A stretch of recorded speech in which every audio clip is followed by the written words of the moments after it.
as is typical with any project car, you will continually have issues and little bugs that you continually have to fix. So in this video, we're going to show all the little things that I still have unfinished on my car, and hopefully we'll tell you why I haven't fixed them or what we're doing to fix that. And some of the reasons I have not finished something may surprise you. Please leave in the comments which one of these things you want us to fix first, and we will try to get on that right away. If you haven't yet, please make sure that you like and subscribe, as it helps us out more than you can imagine. My name is Ethan, and welcome to Car Creations.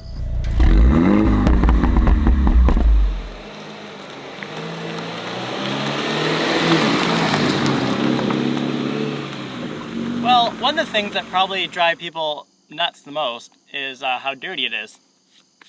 But in all seriousness, I live up a dirt road, so literally I go from the car wash to my house and it gets dirty. Or I literally wash my car at my house and drive across the grass to the barn and it gets dirty. So as much as we try to keep on it, it gets dirty. But forget about the non-important things like the car getting dirty.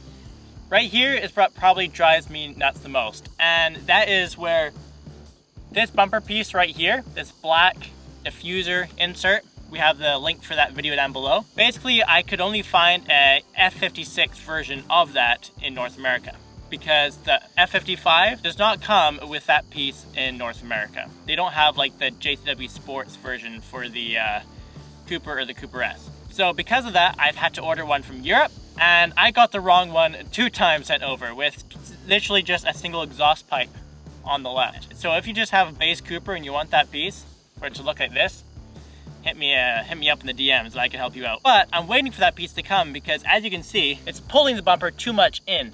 So it causes this to not fit properly, and it also causes the bumper to bow out right here. We have the part in order from Europe, and hopefully we can fix that very soon.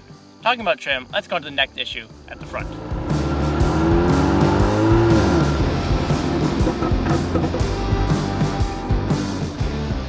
Alright, so we come to the next issue, which is the panel gaps along the carbon fiber bonnet. Now, I had a non-carbon fiber one fitting perfectly, so the fact that my chassis may be misaligned from the accident is pretty slim. I'm pretty sure it's a carbon fiber bonnet, and carbon fiber is notoriously hard to get fitting properly. Even from putting it on this car, it's changed a lot. Although I've played with it a few times, it's still not fitting perfectly, and I haven't found a carbon fiber shop around me here in Michigan that will fix something like that, despite it being, you know, Motor City, Detroit. So with that, we're gonna go to the next thing that's slightly off, and that is the mirrors.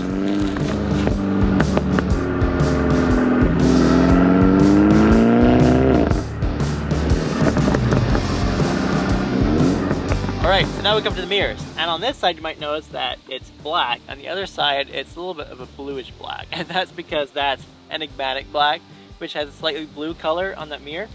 And that's when I bought the mirrors, they sent me the wrong one, and the one over there is a Clubman mirror, so my mirror cap didn't fit it. Now that's not where the issue ends. You notice here, if you go up close to this mirror, when I press it to fold in, it doesn't stop.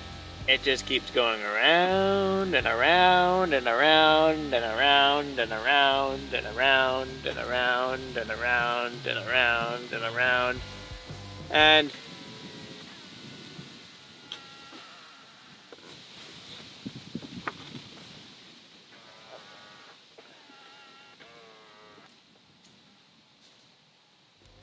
unless I stop it, it just keeps going. So the motor in here or something in here is broken. So because of that, I either have to buy another Clubman mirror to match on this side, and then get matching mirror caps for both, or replace both. It's a whole thing. And also, to make matters worse, you can't find these ever on eBay or any wrecker around. For some reason they get snapped up super quick. I guess they're the first things that break in accidents, but I just can't find them. So yeah, that's why that's broken. I bet you didn't even know that.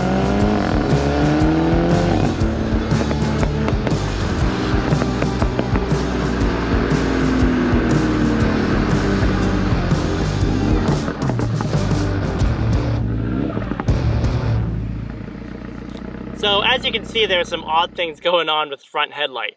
So basically I turn on the indicators and it blinks okay, and then it turns off, and the signal inside goes blink, blink, blink, blink, blink, blink, because blinkers have resistors, and basically when you don't have the front blinker working at all, it will the resistor will go crazy and it'll blink faster than it should, as you can see from the back lights. Indicator ballast I have installed on there are from Europe, and I have a North American car with North American headlights. So I didn't know that at the time, and we went through hours and days of coding, and we couldn't fix the issue. So finally we found out that it was indeed the ballast, so we do have ballast on order, and hopefully that can get fixed.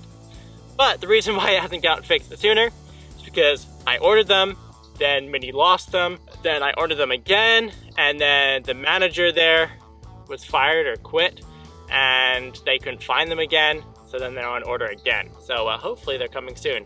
And I don't want to just order from eBay again, because last time they sent me the wrong ones, and we had this issue.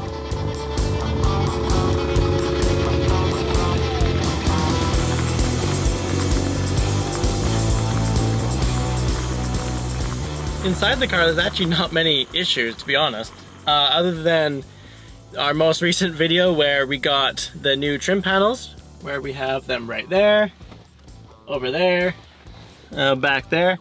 But right here, the trim panel that we got was broken. It also didn't fit properly. So we have to look online to try to find a replacement for that. But we only get them from Crash Minis, because if you want to buy it from MINI, you have to get just the individual panels. And in order to fit those, you have to literally break the plastic to get this off, then plastic solder the new one on. So that's kind of not something I really want to do. I just don't have the tools for it. I would if I had the tools. Other than that, the interior is pretty much all shipshape.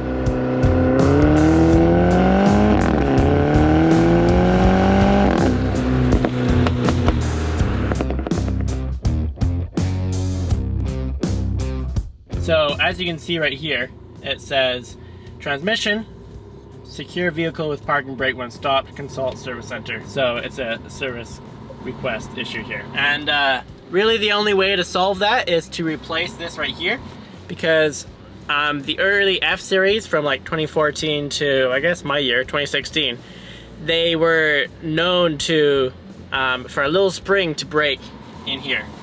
So I have the part, but I just have to take apart the entire center console to fix it.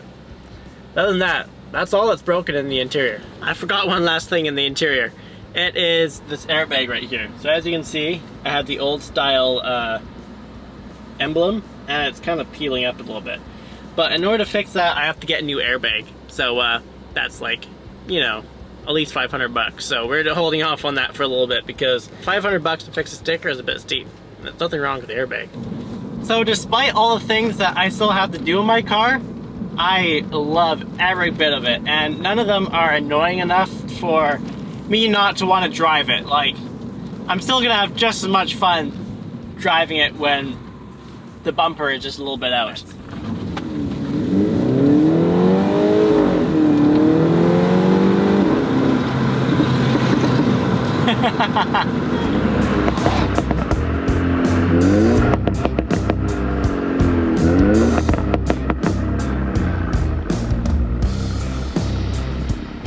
It has 72,000 miles on this car, and it feels brand new. It's put together, there's no weird rattling in the cabin, there's no weird suspension issues, the steering is tight, and with all the LCI2 upgrades I put on this car, it feels like a brand new car. Alright, so that has been the video. We hope you enjoy. Let us know what we should fix first. And let us know any issues that you've had with your car and that you've had trouble fixing. And maybe we can offer some suggestions. Maybe I know a guy. I'm sure talked to a lot of them. So leave that down below in the comments. I'd love to hear what you think. We hope you enjoyed that. Hopefully you feel a little bit better if your car is not quite up to snuff. Hopefully it gives you a little behind the scenes of what's going on in the channel. But most of all, we hope you enjoy it. If you haven't yet, please make sure that you like and subscribe. But most of all, please have an amazing rest of your day.